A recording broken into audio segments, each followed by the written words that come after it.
Welcome to the Church Safety Guys broadcast.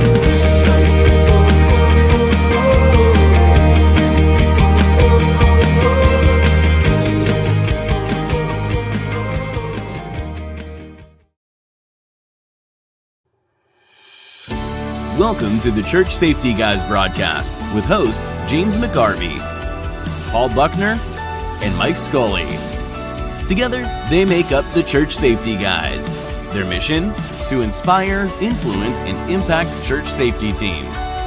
Join us for the next hour as we talk about all things church safety and security. Don't forget to like our Facebook page, join one of our church safety and security communities online, and share this broadcast with your church.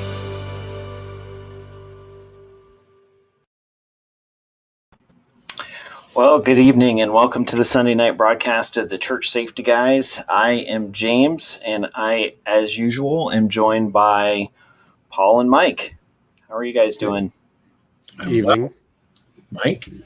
Is it me, or does it seem like this has been like a month since we actually were all together? It does seem like it's a while. I mean, I know we talk all the time anyway, but even still, yeah. Between the recording, the holiday, it just, it feels like it's been forever.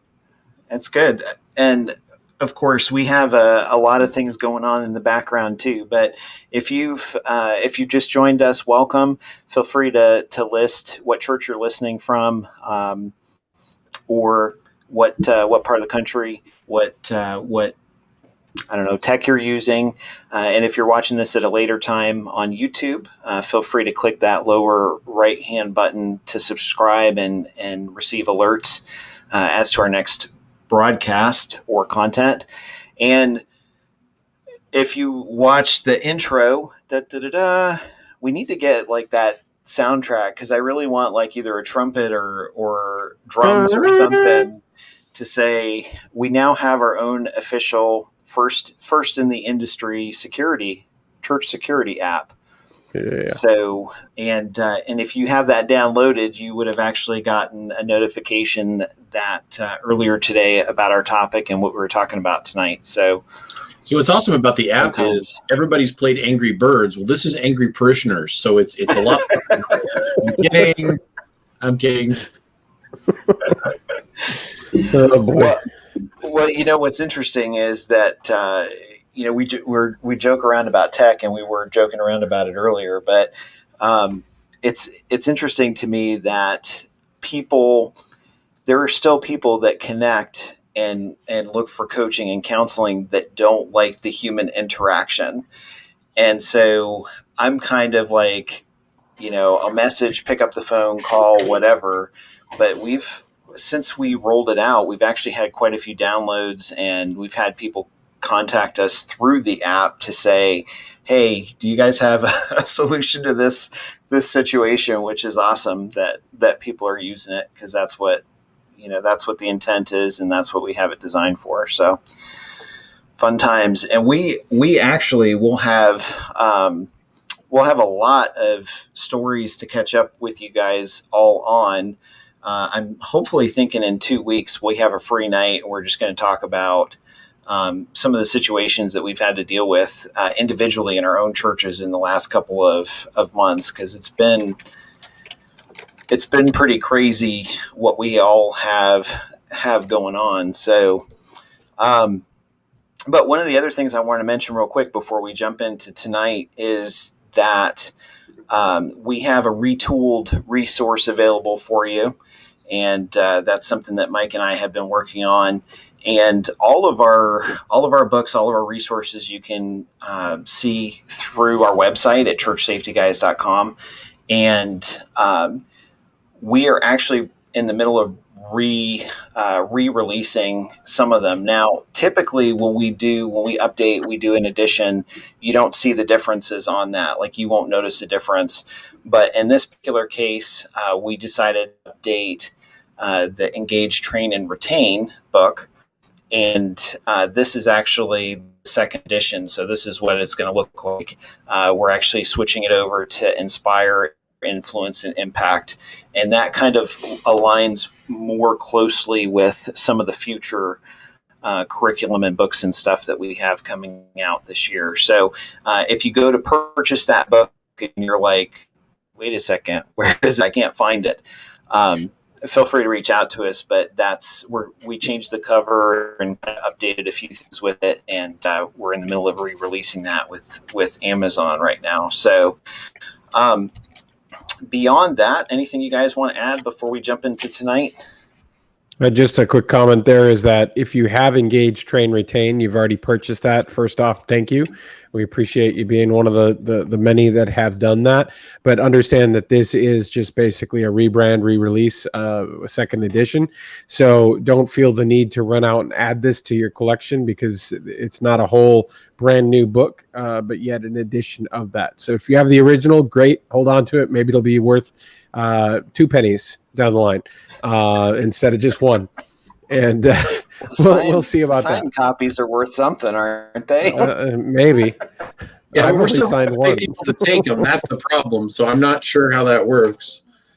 The exciting thing is, go ahead.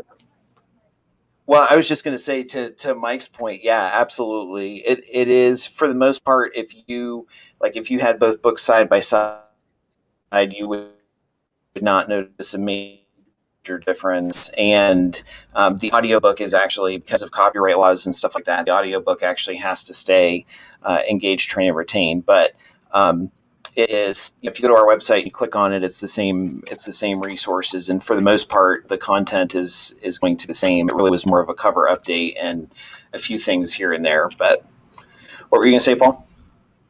Well, I was just going to say it's exciting because you mentioned it earlier, James, about the first in the industry church safety app or church security app.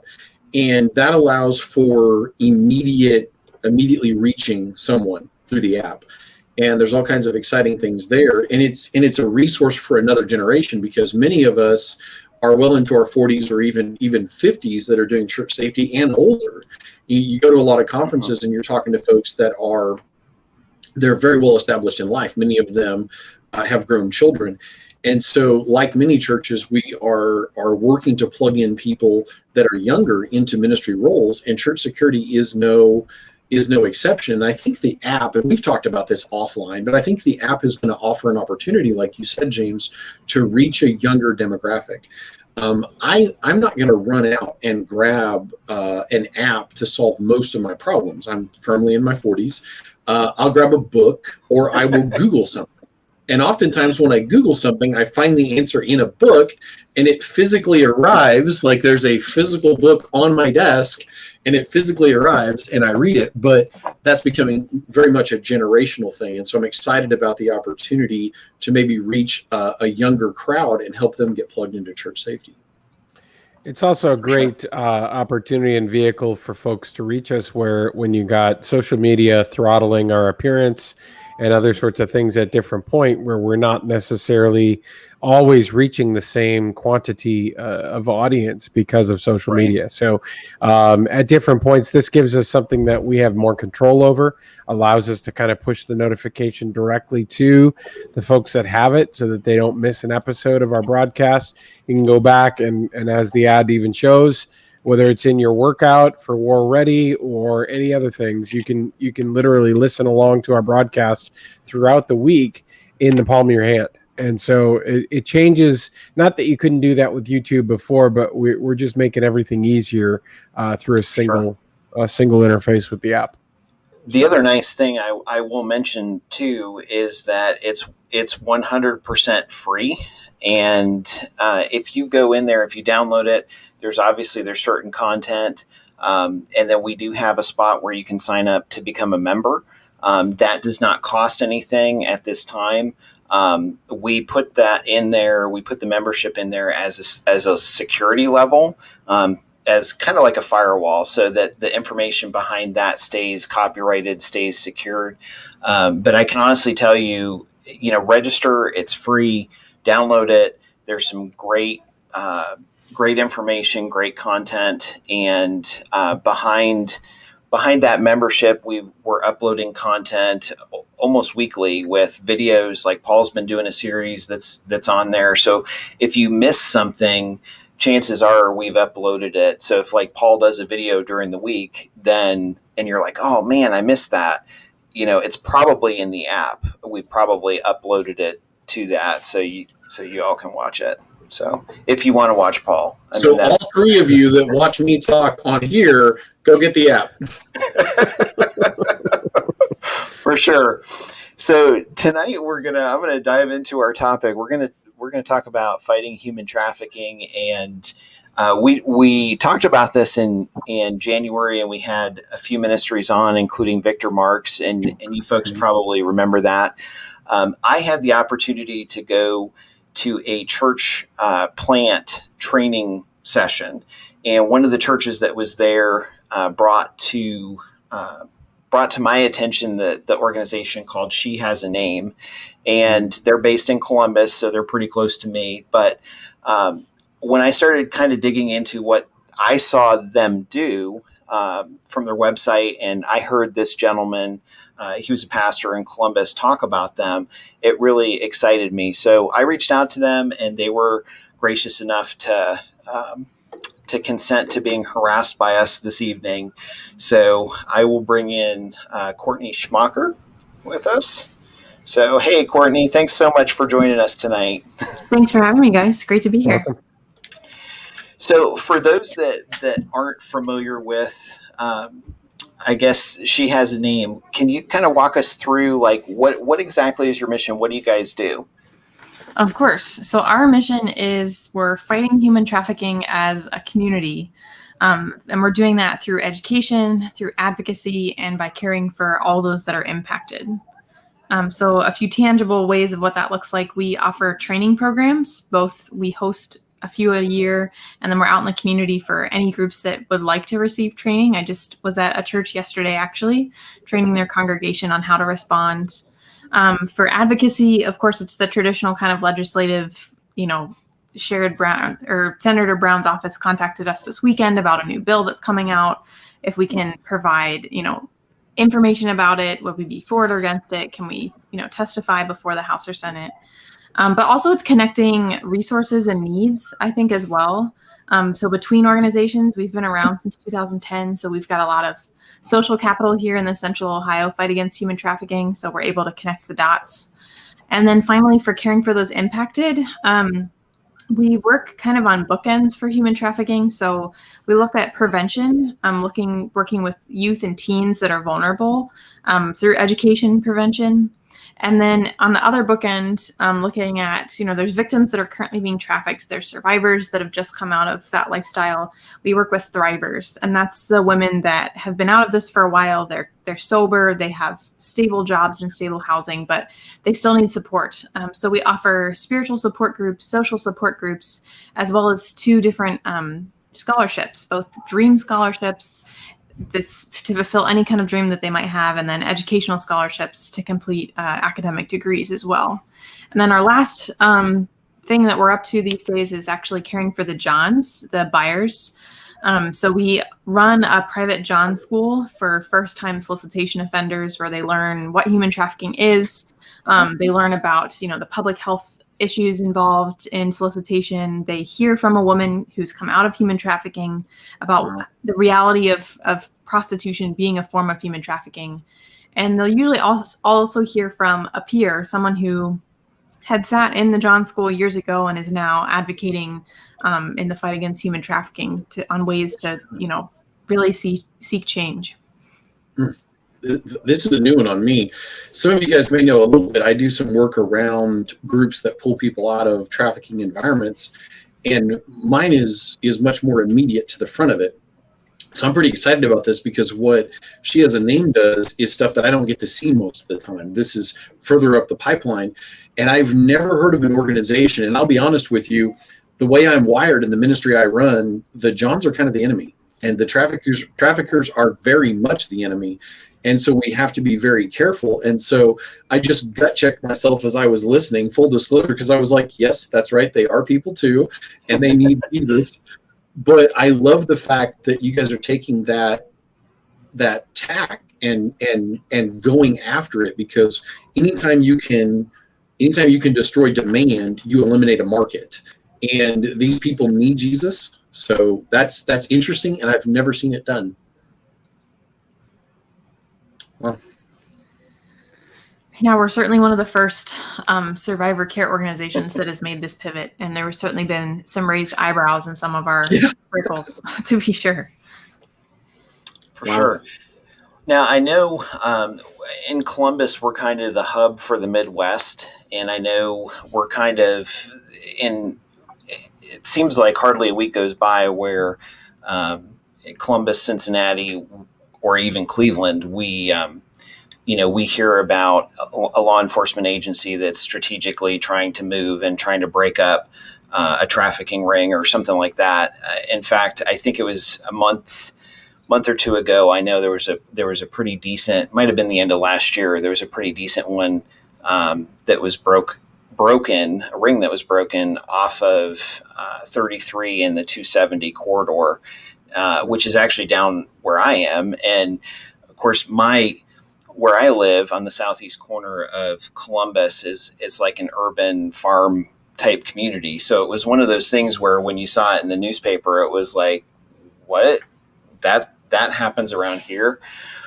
So that, I think, honestly, that kind of got my attention to say, you know what and we have quite a few larger churches in the southeast corner. And one of the thoughts that kind of came to my mind was, what are churches doing to actually help law enforcement and support law enforcement? Because it's like Paul mentioned earlier, I think offline, it's not just like kicking in the door and then we're done. It's like there's a process, there's steps to this. But exactly. How did you get pulled into this ministry? I'll throw that at you. Of course, yeah. So She Has a Name was adopted pretty early on by Veritas Community Church. And at the time I was a member there.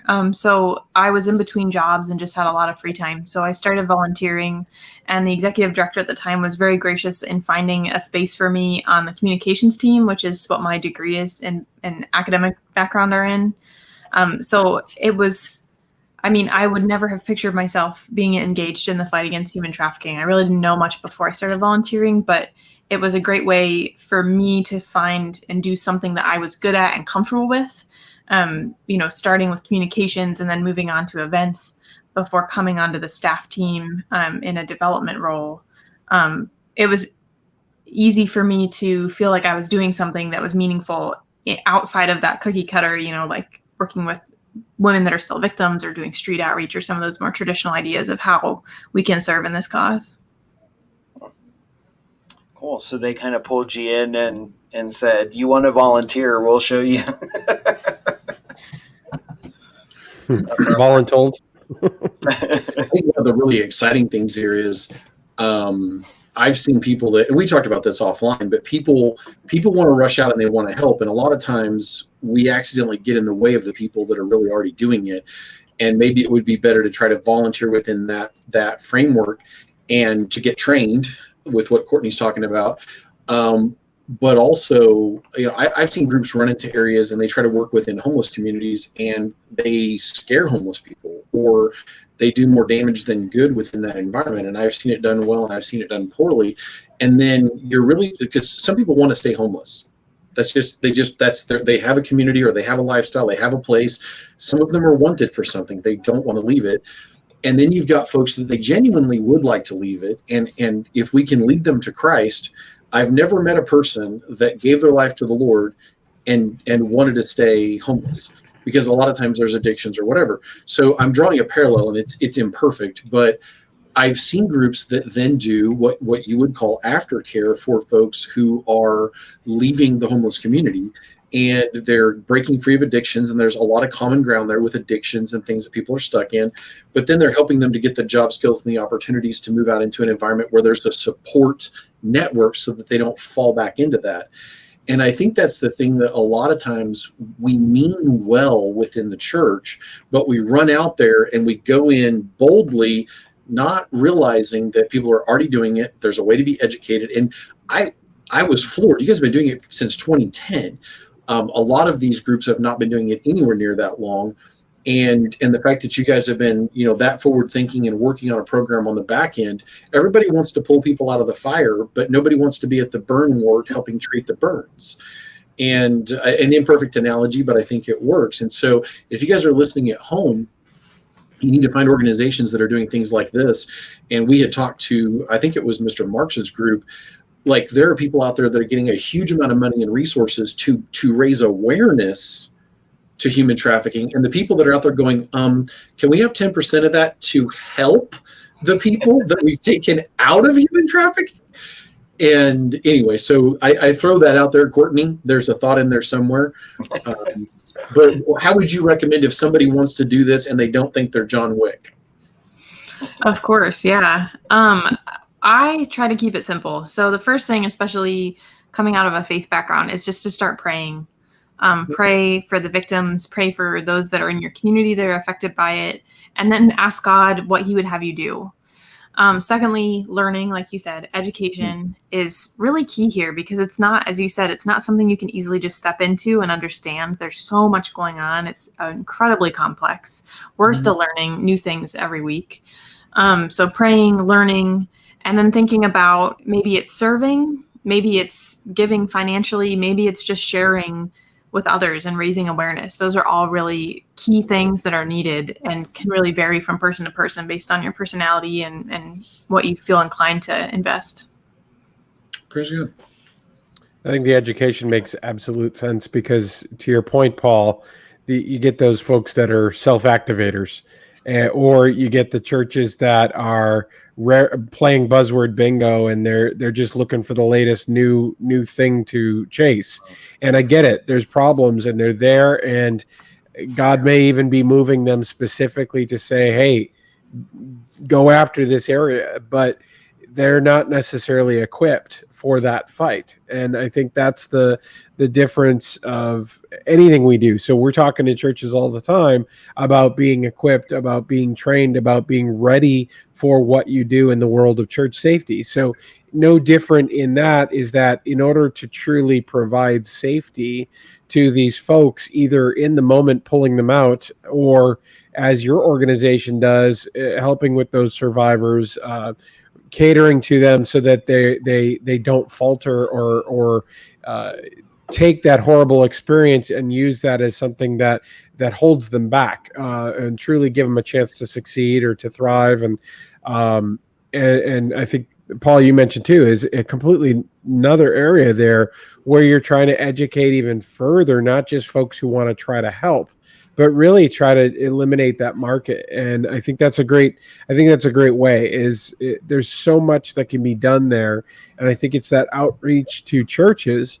And so for us as church safety teams, this is an opportunity to be continually building bridges into other ministries within our church, to have these conversations so that there isn't this latest group that then all of a sudden wants to go tackle trafficking for the month.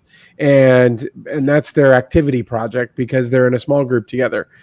Praise God that they want to do something, but let's channel them. So as a safety team, that we have a certain duty, but we also have a broader duty, which is connecting people. So this is an opportunity to connect folks at your church with the right people, like Courtney's organization, so that they can get educated and equipped and perhaps then go into it more successfully. Yeah, I have a thought here, and I'm trying to figure out how to say this delicately. I have seen people rush into environments where angels fear to tread, and this is not a shingle you hang out on the front door of your church. You don't put this on a big billboard next to your church. We pull people out of sex trafficking because there are people that will straight up try to kill you. And it would be an interesting conversation, and not for now, Courtney, but it would be an interesting conversation to talk about security protocols and how you guys handle things, which that's my wheelhouse, and it's kind of how we guys think with the church safety guys. But there are people, I've had people talk to me that have put themselves in really, really dangerous situations and learned. And I have a great deal of respect for their heart. But at times I've seen people, I know of people that have gotten hurt, and burnout. This is not an easy thing to do, and the burnout and the lifespan of any volunteer can be short. But I've seen this really emotionally traumatize volunteers, because you're helping people clean up wounds, and the stuff that's coming out of those wounds is toxic. And there's got to be, and this is part of the training, I have no doubt, but you've got to be so careful, because the amount of emotional whatever that comes out of this, you're on the receiving end of it, and not everybody's wired to handle that. And it's not something, that's where I was being silly and holding up my phone and acting like, hey, I'm helping this person, click, click, click, click, click, click, click, look at me and how awesome I am. That's not how this works. And it's not for the faint of heart. And it certainly isn't what Hollywood would portray it. Yeah. I think that's the degrees or differences of kind of going that front lines, if you will, wading into the devil's den, if you will, to try to really kind of stop what's happening, versus the care, the education, and yes, even in that, the advocacy you mentioned as well, Courtney, I think that's certainly super important. Clearly, there's not enough attention to that at both state and federal levels. It's a buzzword, it's talked about, but it's all of a sudden, it's almost swept under the rug as fast as it's brought up. And it's denied, or it's a conspiracy, or it's this or it's that. And I think some of that may just be, that's how some of these people cope. Perhaps they're comforted by the fact that they can kind of shove it off from the back of their mind and say, oh, it's not that bad. It can't be that bad. And rather than actually embrace it and understand that it is, and then as a result, or as a Christian, to say, hey, what can you do about it? Because honestly, once you know about it, you can't just let it lie. You need to do something. And I get it. We can't all be going in 180 different directions, and each of us are called to do different things. Safety is the area we tend to focus on most heavily. But either way, it's a calling, and it's a service, and it's going out there and trying to help others made in God's image, who have been pressed into something that is not just beneath them, but beneath civilization. Mm-hmm. One of the things I think is interesting to that point, Mike, you had a gold nugget there that I'm going to jump on, and then I'll send it over to Paul. But you mentioned being trained and knowing what you were doing, and I was at a conference, I think it was a year or so ago, maybe it might have been longer, where the topic came up, and there was a pastor there, and he was very enthusiastic about trying to do something to end trafficking. And he was just like, I mean, to the point where you could see he was very passionate about it. And he was like, almost like grabbing people and shaking them, and we got to end this now. We have to do this. And I appreciated his enthusiasm, but I walked away, in my mind, thinking, well, for someone that's never even thought about this or looked at it, you don't just pick somebody up and throw them in the middle of this type of environment. There's certainly, it's like you don't learn how to de-escalate someone, by not going to a class, not training. And the more you train, the more effective your tools are, right? Yeah, general response. Gotta give John a little shout out. Shameless plug. But at the same time, it's like people, a lot of times I think in churches, you're right, we do look for the buzzword, we do go after it, and it's like, okay, if I can stand on a street corner and hold up a sign that says I'm against this, that'll change the world. And honestly, this has been, as churches, a lot of times, and you can send the hate mail to me or to Paul for what I'm going to say, but a lot of times as churches, we react, and we're reacting instead of being proactive to help ministries and serve in our community. Yeah. And it makes me happy to see, I guess, or encourages me to see that there are agencies like She Has a Name out there that walk people through that. So, if you reach out to them, and you don't have to be in Ohio, you can reach out to them. They do a lot of stuff online and whatnot. But they walk people through that to say, here's the training, here's what you do, here's how you can do it, and not just the one phase of pulling somebody out. So I'll throw it over to Paul. You were going to say something, and then we'll take a quick break. Yeah, this is pretty near and dear to my heart. So I'm having to be careful with how much emphasis I'm putting on this. I'm sitting here thinking about this. We can do more harm than good sometimes, and when we go too enthusiastically, and that's got to be tempered. We need to be out there loving on people, but we've got to do it in a way that actually helps and blesses them. And so there's one story I know I can talk about. I was talking to a law enforcement officer about human trafficking and how frustrated I was because I knew of some cases that had been like airtight cases, like signed, sealed, delivered to law enforcement, and they can't touch it because in my state, there are laws on the books, thanks to a group that was going around, and it was like, shoot first, shoot some more, reload, shoot some more, ask some questions later. And they were literally treading all over due process. They were destroying evidence, and they literally were like the proverbial bull in the china closet, and they actually hurt the cause in my state so bad, per this conversation I had with this officer, that it made it harder for the legitimate groups, and it made it harder for law enforcement to do anything. And I want to go back. I want Courtney to talk about this, but I don't want to miss something that she said, because she said pray. And too many times we go, oh, I'll pray about it. Prayer is lobbing in artillery. If you want to support the troops on the front line, be praying. And we had a situation in a city that I won't name. There were actually two cities. There were simultaneous raids on two massage parlors where women had been trafficked. And it was, I don't know, between 25 and probably 40 some odd women. I know of people that protected these women and helped them get back to their countries of origin, helped them get medical care, blah, blah, and so forth. The problem was that there are people within the city government, people that are highly placed within that environment, that was like, this needs to go away because we might be on the security cameras. That's where we need to be praying that God exposes that to the light, and we can get rid of some of these people that need to go. So this is one of those things where I want to point back to, I got to point the other way because it's backwards on my camera. I want to point back to what Courtney said about training. And because this is a place to be careful that we don't do more harm than good. We don't run in where we don't know what we're doing. We don't hurt things more than we help them. This is a place to be very careful. So, Courtney, there's a lot there. It's all yours.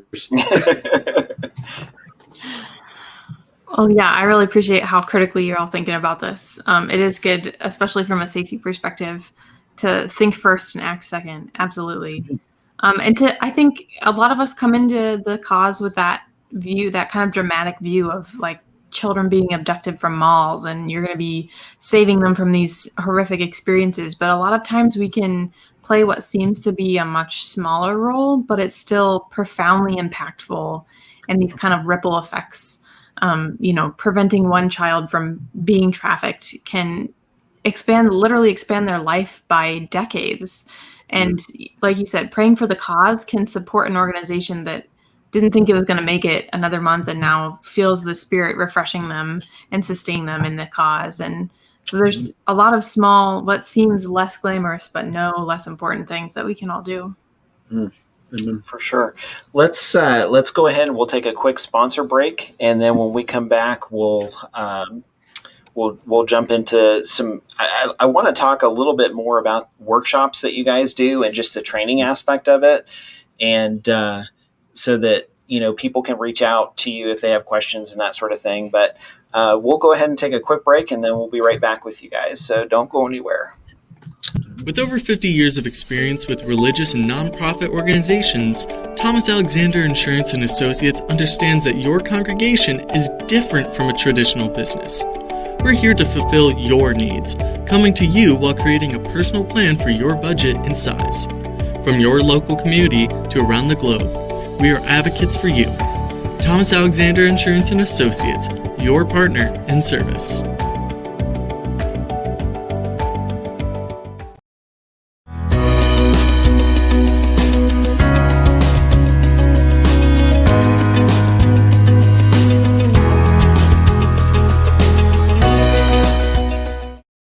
The worst has happened.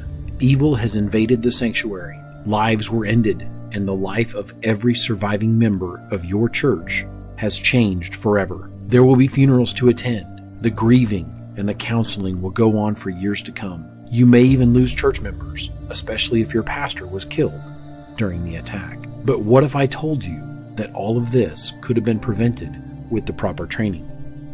That your church could learn how to secure its campus and how to see the signs of an attack before it happens. At Shield Force International, we will teach you the skills you need to protect your church, to protect your children, to mitigate and even eliminate would-be threats to your church body, all before it happens. We can no longer pretend that evil doesn't exist, or that churches aren't targets.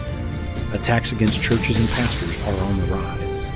Call or visit us online for a free consultation.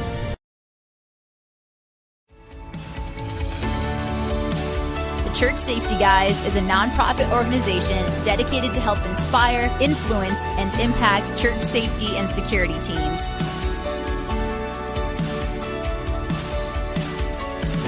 We are about all things church safety and security, which starts with a ministry mindset and a servant's heart.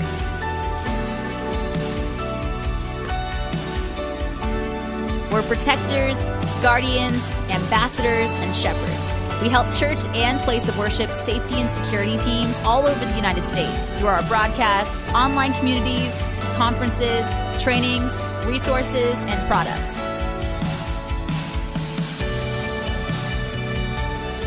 Help us reach more churches in impactful ways by considering becoming a monthly ministry partner.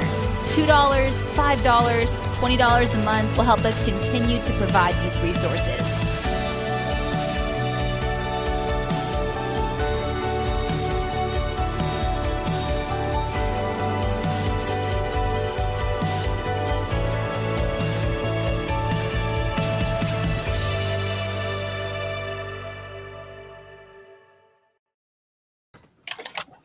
All right, good evening, and we're back after the break. You're listening to the Church Safety Guys, and if you just joined us, we have Courtney Schmackers with us tonight, and she's with She Has a Name organization, and we're talking about fighting human trafficking and just some practical things that churches can do to be involved with that ministry and take a stand on that.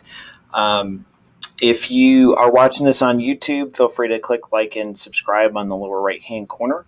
And so jumping back into it, Courtney, I know you guys do some stuff online. What is a workshop that you guys usually put together? What does that look like? Yeah, so our longest running program is our standard anti-human trafficking training. We host it 4 times a year. We just hosted it in May, so it'll be coming up in August. We have those online now with COVID restrictions. We're hoping to be live in Central Ohio in August. We'll see. But that's something that happens on a regular basis. And then we can also take that training offsite to other groups in the community too, and really cater it if it's nurses or churches or students. We're happy to do that. And then we also do a couple of different educational workshops. I should mention the end of this month in June, we have a fair and free workshop that's really emphasizing labor trafficking and how we can reduce the demand through conscious consumerism. So that's a live event that's coming up with some training and then connecting you to great local vendors. Awesome. So I did notice that on your website about the labor trafficking. Why is that important to you guys? Of course.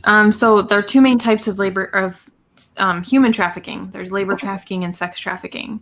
And if we think about the impact that we individually have on each cause, if, we've been through training, we're connected with an organization, and we're actively fighting human trafficking, we might work with a few women a year. But if you think about the food that you eat, the clothes that you wear, the things that you buy, if you're making sure that those things come from places that care for their people well, you're impacting hundreds and hundreds of people with every purchase that you make. Sure. And also for a lot of us, it's just a personal passion. It's not just, lip service of let's care for sex trafficking survivors here in Ohio, but it's also let's care for our fellow human beings across the planet that are also not able to leave the situations that they're in. Nice. And being taken advantage of. That makes total sense. I honestly, and I'm just being honest and transparent, I have not thought about that at all. And I was kind of going through your website, and again, it was kind of more brought to my attention. So it's awesome that you guys are certainly spreading awareness about that. Paul, were you going to say something? Yeah, I've been really enjoying, because that's using our free market and voting with our dollars, which the most powerful things that we have as Americans is the ballot box and where we spend our money. And so obviously you guys are working to affect laws and change them, which is awesome, but how we spend our money. And then I was sitting here thinking about this, and I was like, I'm assuming you guys have a nonprofit status. Mm-hmm. So are you guys set up with something like Amazon Smile, where people can, so if you guys are sitting at home and you use Amazon, this is something to think about. With Amazon Smile, you go to smile.amazon.com, you sign in as yourself, and you can actually choose your charity of choice. So you said you're set up with them?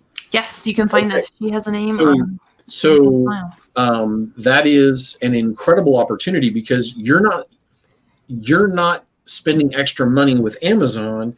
They're giving 2%. That's correct? 2%? I think so. Yeah. I think it's 2% of their profit that they're giving. And that's a great way to, without even thinking about it, to help this organization. I was thinking earlier, I work with a couple of different groups, and one group works with like at-risk mothers and helping them. And then there's more on like the protecting from people who've been trafficked and similar. But I know of women's groups that make quilts. And imagine that you've come out of a traumatic event, and here's a really nice thing with a little note or something. And these ladies are largely retirement age. My mom might happen to be part of a quilting group. And I will warn you, if your church starts collecting these, bring them in when no one's there, because women will descend on you like locusts. Ask me how I know. And try to take them when you're trying to take them into the church. But there are little things that people can do if you have a local organization that's doing something positive, and you're giving somebody something tangible that they can hang on to. And I was listening to something with an organization today taking Bibles into Iran. So, I mean, I know that sounds random, but when an organization has a need and you can be praying and opening a door, I've seen women break down and start weeping. I took a woman who had been trafficked to an organization that was helping women that had been trafficked. And when she walked into like a warehouse space, let me just say that this young lady's not a hugger. And she turned to the woman that was giving the tour and gave her a hug, like embraced her, because you begin to believe that no one cares. And she was looking at all the accoutrements it takes to have a house and raise children and do these things and be able to set somebody up in an environment, that kind of a thing. And it doesn't seem like much, but the dollars and the donations and the prayer all work together to that moment where somebody who was not a hugger embraced the lady in charge of this program. And I don't know what that looks like for you guys, Courtney, but there's so many ways that people can be involved.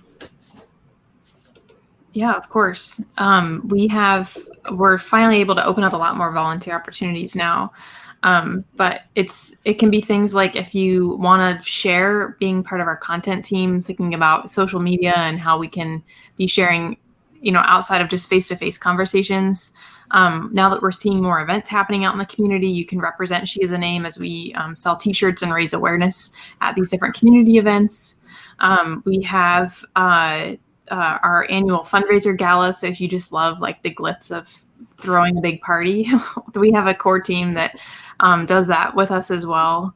And then there's lots of really small ways that individuals can get plugged in regardless of your skill set. There's, people that co-train with me. There's some that want to mentor our scholarship recipients. There's churches that make meals for our spiritual support groups. There's a lot of creative ways that we like to get people plugged in as well. So I don't want to sell this short, and I'm talking too much tonight. So I'm going to say this really quickly and let the guys chime in. I want you to know it sounds like such a small thing to make a meal, but when you take the weight off of somebody, so I've seen ministry teams that are getting ready to go into environments that would normally be non-permissive environments for ministry teams, and the reason they get to go in is they bring food.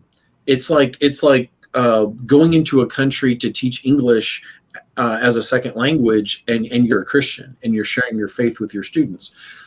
It lets you in the door, and I've literally seen people provide an unbelievable spread of food, and then the ministry team just shows up and takes it into that environment. Maybe you're visiting somebody in a care facility or whatever that is, and it lets you reach them. And then people ask the question, well, Courtney, why do you guys care so much? Who made this food? Why would you guys do this? I don't feel like I'm worthy of this. And you're sharing the gospel with them. It's all things to all people, by which some might be saved. And so, yeah, I love it.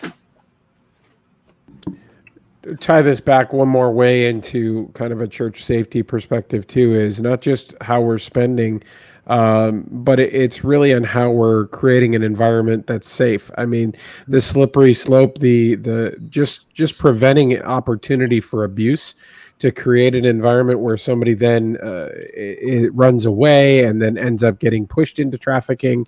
All those things, it's a slippery slope of where that sort of starting point or trigger could have occurred in our churches. And so creating an environment where that abuse can't happen, where it's less likely to happen, where there's cameras and there's other sorts of things to try to reduce the possibility of it happening, by putting windows in certain doors, by not meeting with females as a male alone ever. I mean, it's actually something that it struck me today. We actually recruited a few more females to our team. Praise God. It's great to have that. But I realized that our own security office is an unsafe space because it's an environment that could now have females in. Yes, they're on the safety team. And yes, there's so many different things.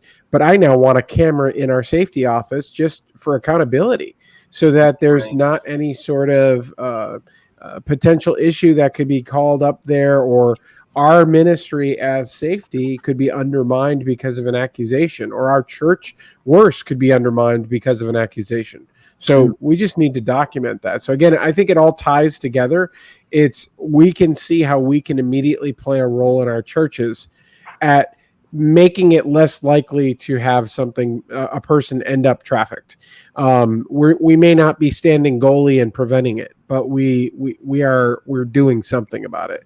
And I think between that and certainly educating ourselves, perhaps attending a workshop, if you're doing it virtually, Courtney, I think that's a great way for folks to take a look at, and really kind of, again, better understand, connect people, and understand that you know what, these are human lives. We're impacting people for Christ, and protecting one person who's been through this, or helping them climb out of it on the back end, is all part of that charge. For sure. Well, we're seeing, and we've talked about this before with other guests on the broadcast, but we're seeing that, to your point, Mike, we're seeing that come into the church, and we're seeing individuals come into the church looking for teens, looking for folks that they can impact and kind of pull out. And so to the point of, the before and after piece of it that a lot of times gets overlooked, if we have youth leaders, and we did a whole broadcast on youth leaders, right? So if we have youth leaders that are actually connecting with youth, godly men and women that are supporting and helping along the way, we've seen how that can make a difference, where, an individual stepping in and serving in that capacity can mentor, disciple, engage with a youth that otherwise might not have received that, right, from their own parents or even something else. So in a small way, it's the church reaching out before something like that happens, again, to be proactive instead of reactive, and say, look, how can we connect with what's going on right here, right now, where we're at? And a lot of times, I mean, honestly, and I mentioned this earlier, it seems like such a big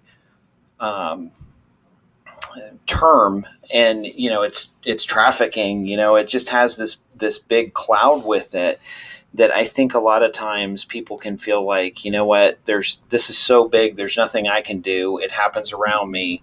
And, but the reality is, if you're living and breathing and your church is impacting the community, before, during, after, there's always something that you can do to impact in a positive way. And even supporting, we've been running their website across the bottom of the screen, but even supporting groups like She Has a Name, just call them and say, hey, you know what, maybe I represent myself or a couple other people but we'd love to help you. What can we do? And I might be putting words in Courtney's mouth, but I'm sure that they love those phone calls where they're like, okay, yeah, we could use a meal, we could use, prayer, we could use this or that. And a lot of the operational pieces that would normally get overlooked would then be taken care of. So I'd love to ask a question, but Courtney, feel free to choose not to answer this question. So how's that for setting this up? I think a lot of times as people, we get, and it goes back to that Hollywood idea. I was talking to a gal about a year and a half ago. It was pre-COVID.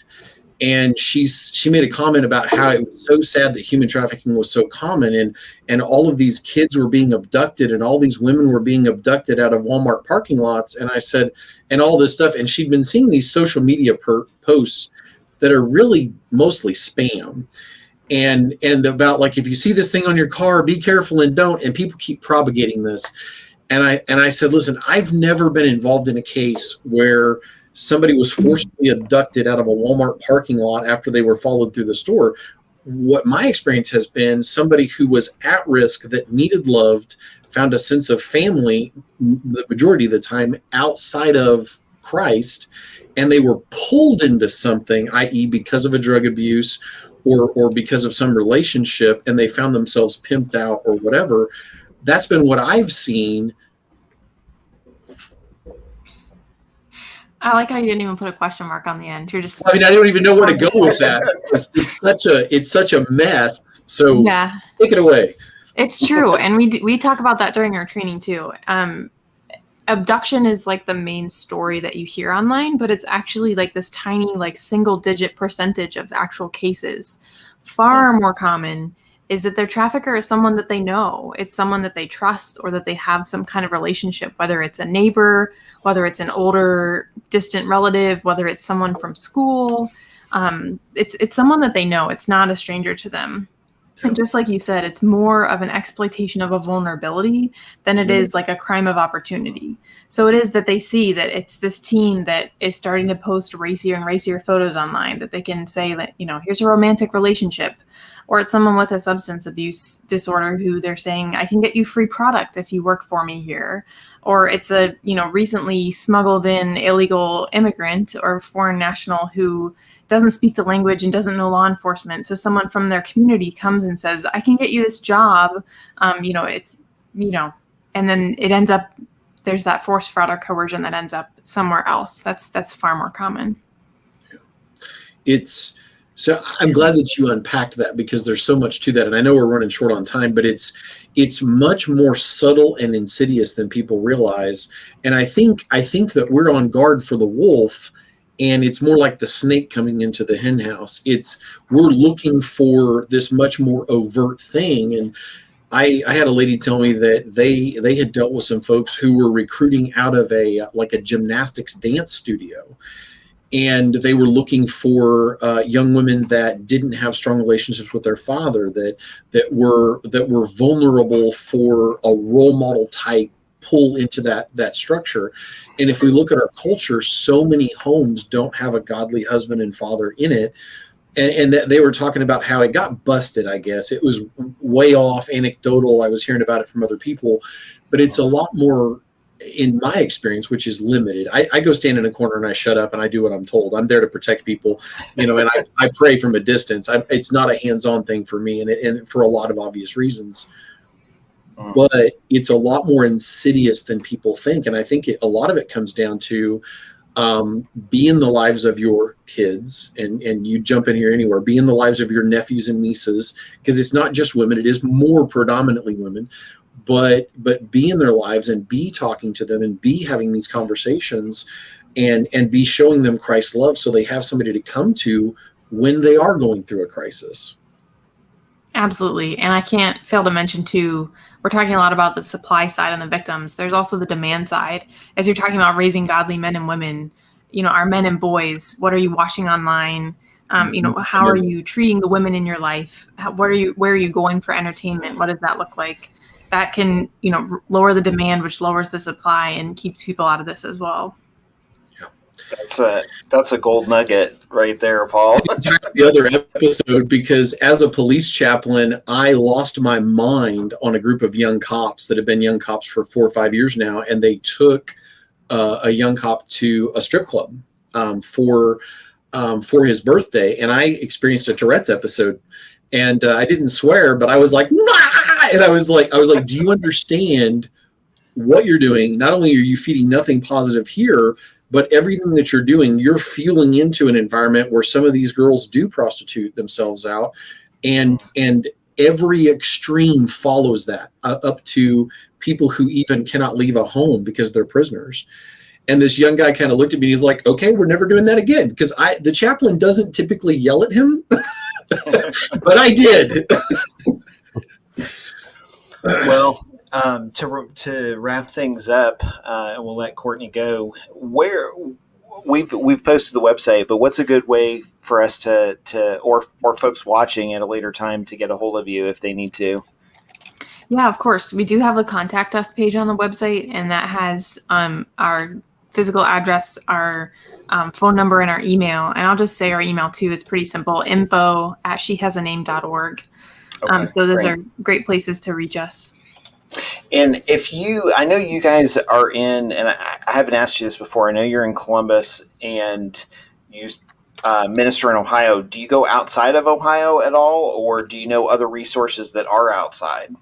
Yeah, we typically will try to connect you if you're out of state with a local coalition against human trafficking. There's a lot that are active in different states. We have also traveled out of state to host trainings and to attend conferences and things like that too. Cool. Great. Well, thank you so much for joining us tonight. And we definitely appreciate you coming on and spending a little bit of time tonight talking with us about it. Absolutely. Thanks so much for having me. Cool. All right. Well, real quick, as we wrap up, as we close tonight, I just want to mention, I think next week we actually have cross our fingers. I think we have Carl Kirby coming back on. We tried to connect with him a couple weeks ago and was having scheduling issues. But this coming Sunday, definitely, if you would keep me in your prayers. I'm actually traveling quite a bit this week. I'm going up Thursday. I am going up to meet with Mr. Riley. So that'll be fun. We're going to have dinner together. And then this weekend, I will actually be up in Ravenna, Michigan, and Saturday and Sunday. And then Sunday night, I'll be doing the broadcast. We'll be doing the broadcast live from Ravenna Baptist, I believe it is. So it'll be a fun weekend. The church reached out to us and asked actually John and I if we would come up and run some drills and scenarios with folks. So it worked out that it was close enough, and it just ended up the stars aligned. So looking forward to spending some extra time with them and certainly with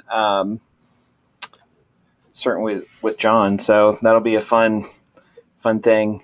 Maybe he'll jump in on the broadcast with Carl so we can make fun of Paul. Sweet. John's a favorite of mine, so bring it on. He already signed off. He's not listening anymore, but he's staying up in Sandusky, Ohio at Kalahari, which is a water park, kind of like Great Wolf Lodge. You guys know, actually, Mike takes his family to the one in Texas. And I had to mess with him because he's working with the Ohio Police Association to do training this week. And then we're meeting up on Thursday, and I'm like, yeah, that's good training right there at a family water park. You're going to talk to officers.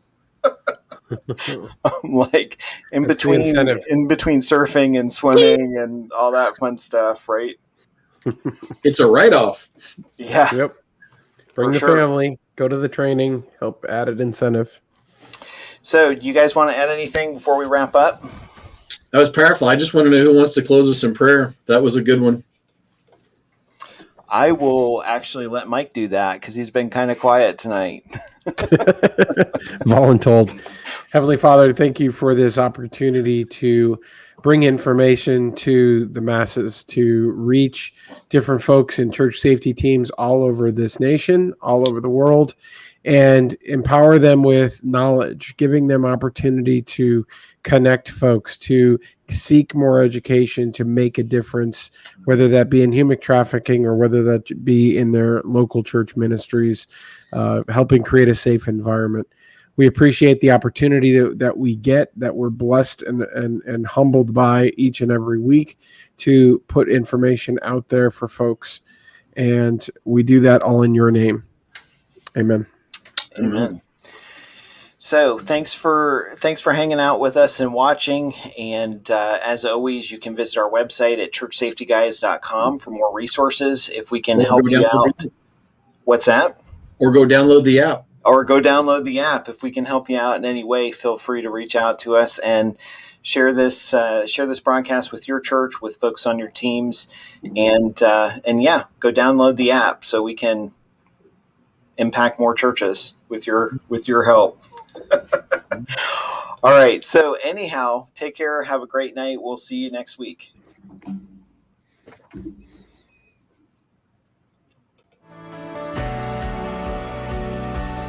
Thank you for joining the Church Safety Guys broadcast. We hope that you found it informative, and we appreciate your feedback. Looking for ways you can help us reach more churches? Share our broadcast with your teams. Consider becoming a monthly ministry partner. Like and share our page and join the discussion in our Facebook groups. Visit our website at churchsafetyguys.com for other great resources.